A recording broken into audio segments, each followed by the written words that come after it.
So I just wanted to do a follow-up to my last video about the toxic masculinity. I talked about a little bit about the female toxicity, and I just wanted to bring it up again because I've been seeing posts from different people about interactions that they've had with women who are toxic, and I think that's important to talk about too.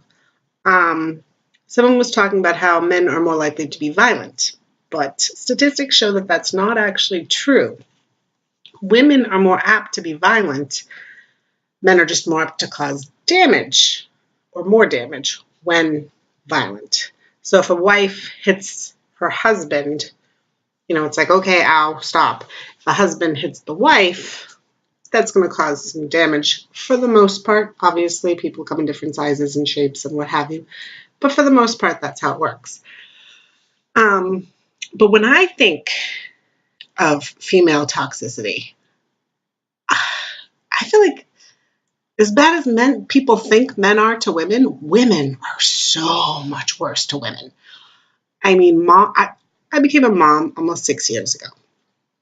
And I loved going on to the websites and checking out, what my child should be doing now. And, you try to go on for your little tribe to get suggestions and advice and comfort and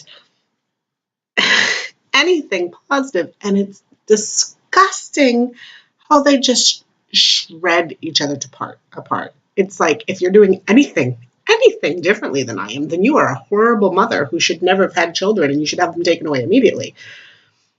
I have never seen anything like it. I don't know if maybe I just didn't associate with mean girls in high school. I have no idea. But I was watching a cute little video about this little baby who climbed out of her crib, and it was amazing how this child did this. It was like she scooted down. I think it's a girl. I don't know. They're babies.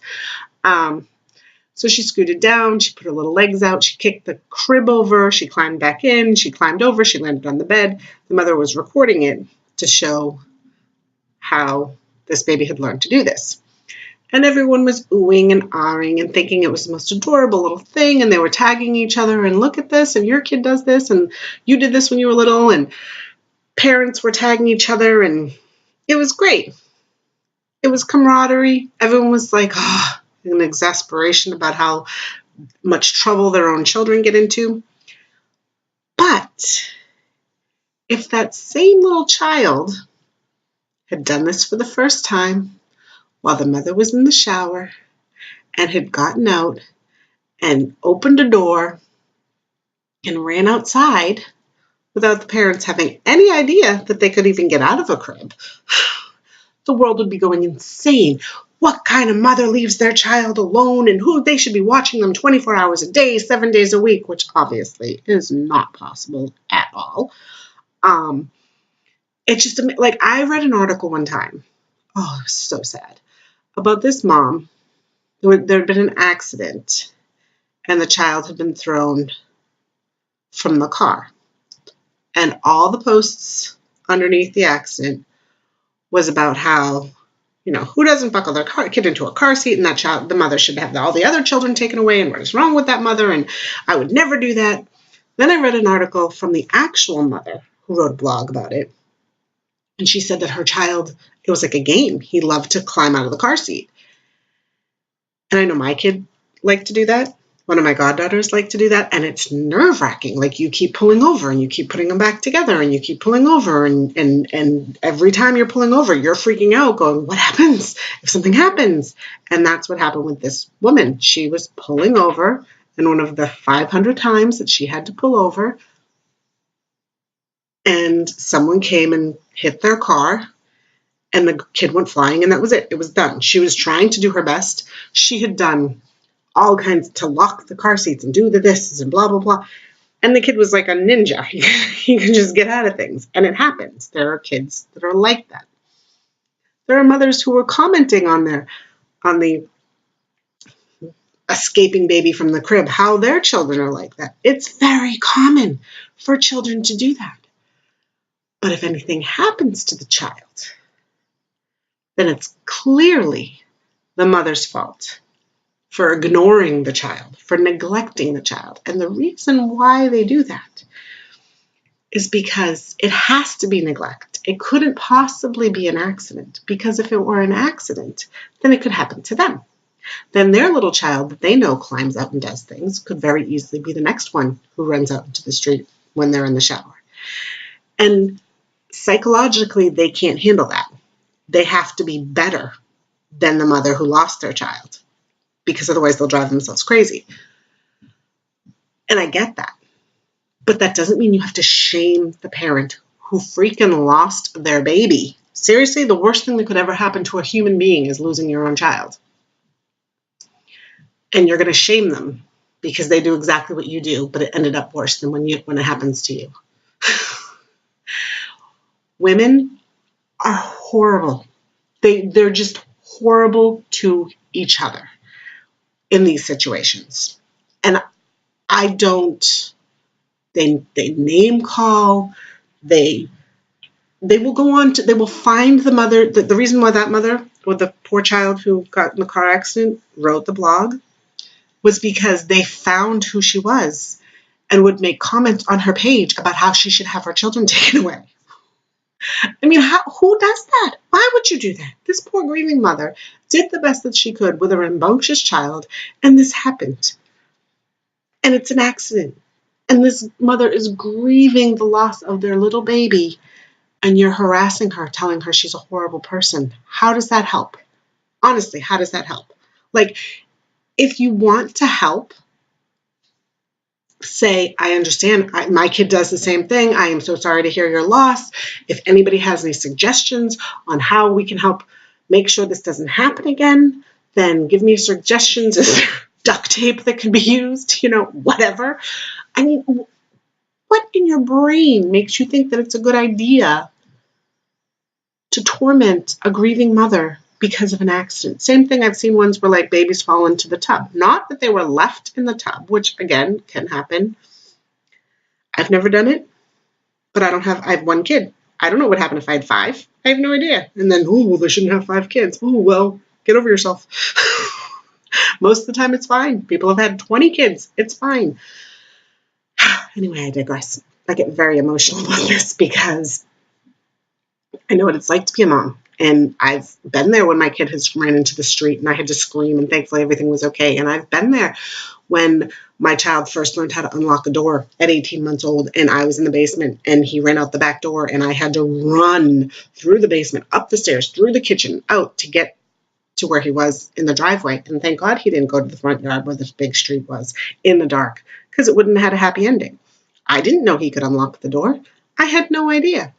I've had friends. I've never left my kid in the child, but I have kid in the child. Yeah, I've never left my kid in a car, but I had a friend who was on her second kid. She still had the mom fog from just having the baby. She left the first child with her husband, and she was getting out of the car with a friend. It was like, yeah, get a girl's day, and she was like, oh my God, I left the other one in the car. She was gone for 2 seconds. She didn't even make it into the store, but it happens. And she was a great mom.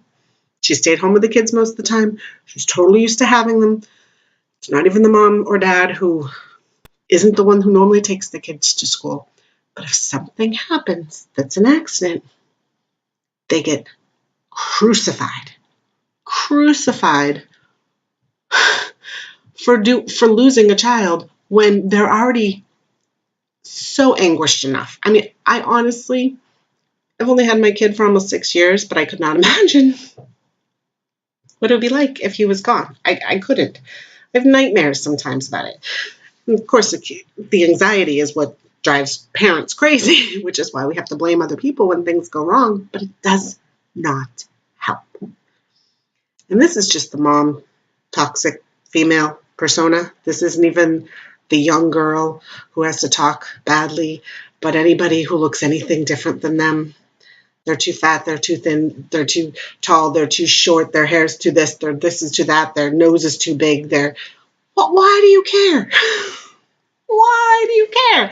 Why do you have to be mean to somebody who you don't have to talk to them, you don't like them, you don't have to talk to them, you don't like what they look like, you don't have to look at them. Why do people have to be mean to each other like this? And this is the case when it comes to female toxicity. This is the garbage. This is the bullying. This is legit bullying. You're bullying a woman who lost her child. You're bullying a girl who's uncomfortable with her looks. You're bullying a person whose boyfriend you like. Sometimes that happens. Oh, I like her boyfriend, so therefore I'm going to be mean to her. Yeah, that makes so much sense. Yeah, of course. Why don't we try being friends and supporting each other and helping each other? Because that's what women and their feminism talk about banding together and we are women, hear us roar and all that good stuff. Yet we are so much meaner to each other than men are. I mean, swear to God, this is a true thing. There was a girl that I saw in the news. She was in her early 20s. She had a couple of kids. She was at a bar and she never came home. And instead of being like, oh my God, that poor girl, those poor kids, we need to find out what's going on. You know, there was something with the kidnapping and a blah, blah, blah. Nobody cared.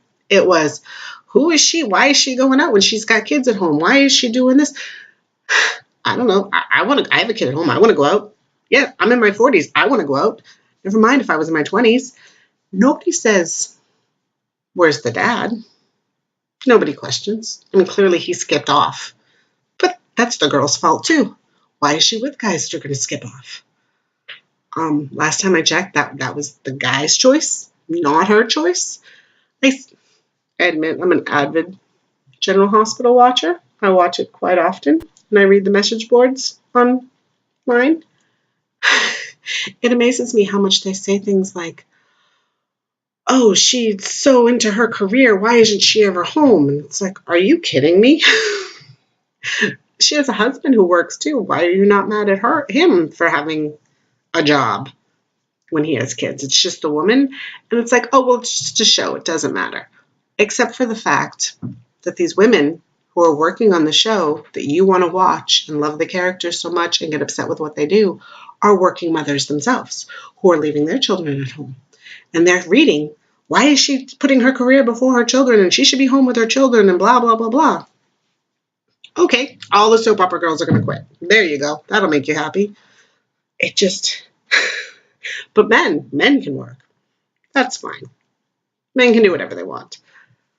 But women who work, they should be strung up by their fingernails and tarred and feathered by other women.